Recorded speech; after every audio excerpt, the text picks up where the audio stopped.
Hi guys, once again this is JumpMarrow979 and thank you for tuning in. We're going to review another wireless controller for the Nintendo Switch. Now you may have seen this wireless controller out in the market if you're browsing for wireless controllers for the Nintendo Switch, and there are a lot.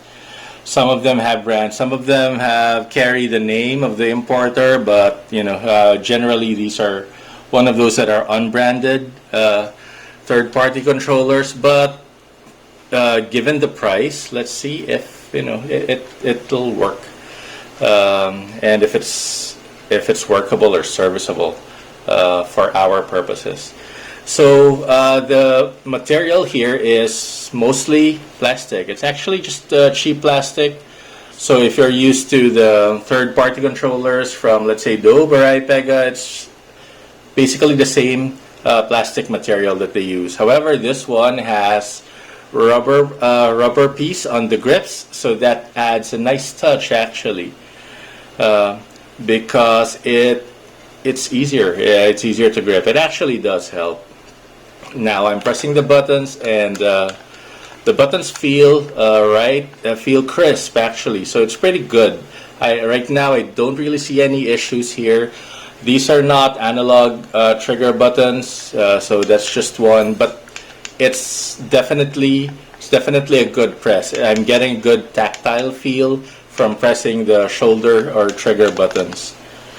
Now let's see if this is easy to pair, but okay, before that let's take a look. So it charges via USB-C port, and then there's a reset button over here.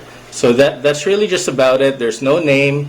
You may see this under brand name of the importer, but when I bought it, it's just a generic Wireless Pro controller for the Nintendo Switch. And I even looked at the manual, and even the manual is not helpful because it says it charges via micro USB. But looking at this, it's USB-C, but it came with a USB-C cable, so that's good. It's just that the manual maybe is not updated, and it also came with a different cover for the D-pad, so that you can. It's similar to the Xbox Elite D-pad cover, so if you're familiar with that. Now pairing this, I'm going to do it for the first time. So let's see here if I still remember how to pair controllers. So let's put this in change grip order, right? And usually this is where it is. In the manual it says just press the home button and hold. I'm going to do that now. Look, see, and I'm going to press L and R. See if it gets detected. Now I don't know why it's the second light that's flashing, because this is the first time that I'm using this. Okay, so nothing's happening. Am I doing it correctly? Let's see. Let's try it again. Okay. Did I pair this? No, I know this is the first time that I'm using this. So let's see.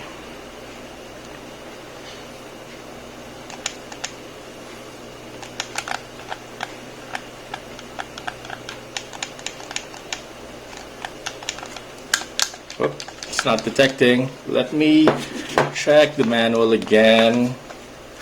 So it says here, first pairing, press and hold the home button. The 4 LED lights flash quickly.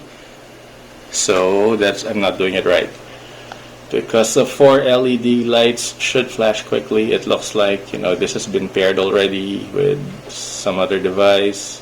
I'll hold it longer, see what happens. And it turned off. Okay, press it again, longer this time. 1, 2, 4, 5, 6, 7, 8, 9, 10. Oh my gosh, it's not working. So for times like this, that's where the reset button comes in. So there's a reset button here, but I'll have to look for a pin small enough to fit there. It's really small. So let me go back. Look for a pin first. Okay, so I'm back, and the reset button actually didn't do anything. I pressed it, didn't do anything. I was getting the same flashing lights.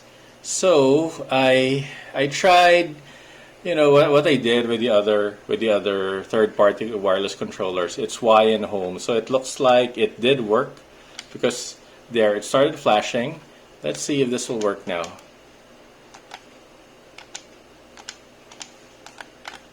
Nothing still, but it's a different light now. Where is this connecting to?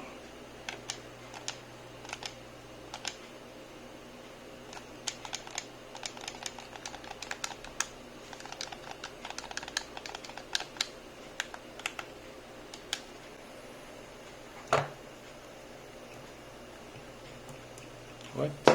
If I press this.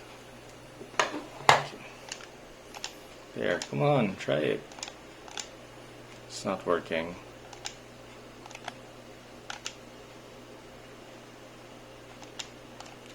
It looks like it's in pairing mode, but nothing's happening. Okay, this is frustrating. Let's try it again. There.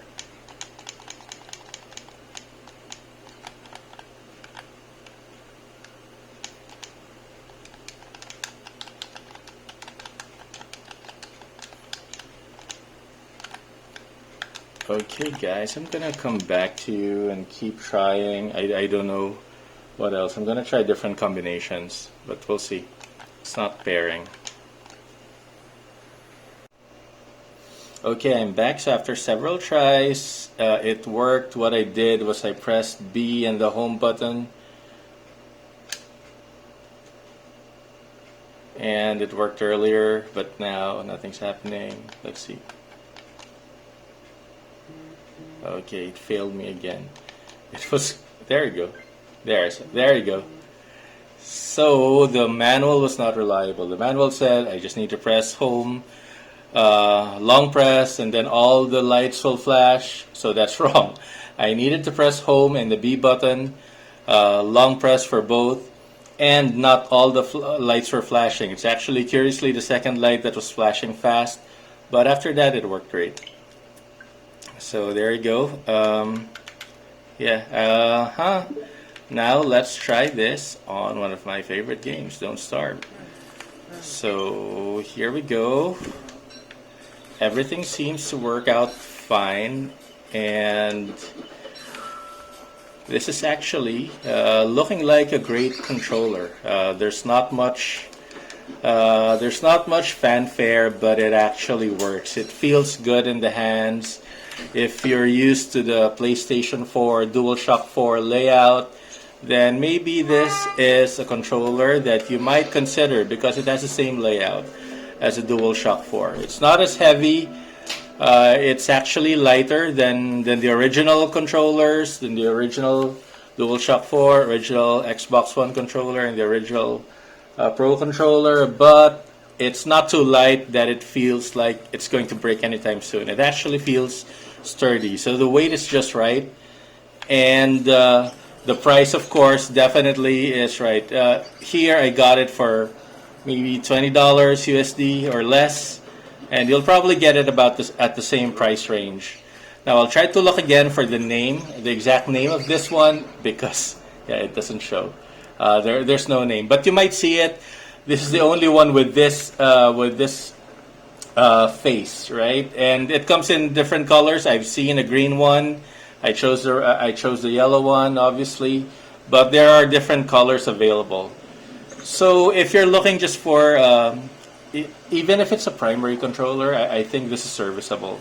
The vibration is normal. It's not too heavy, but definitely it's not HD rumble. Don't expect HD rumble from third-party controllers. That's a Nintendo proprietary rumble. But this is serviceable, guys. And for the price, I really do recommend this. All the buttons are crisp, and I don't really see any issues right now. Maybe the battery life, it's not this. I saw it's 400 mAh, so probably that's not enough. For some people, but for many, for the casual gamers, this will last you a couple of hours of playtime. So once again, this is Jump Marrow 979. Thank you for watching, and please like and subscribe.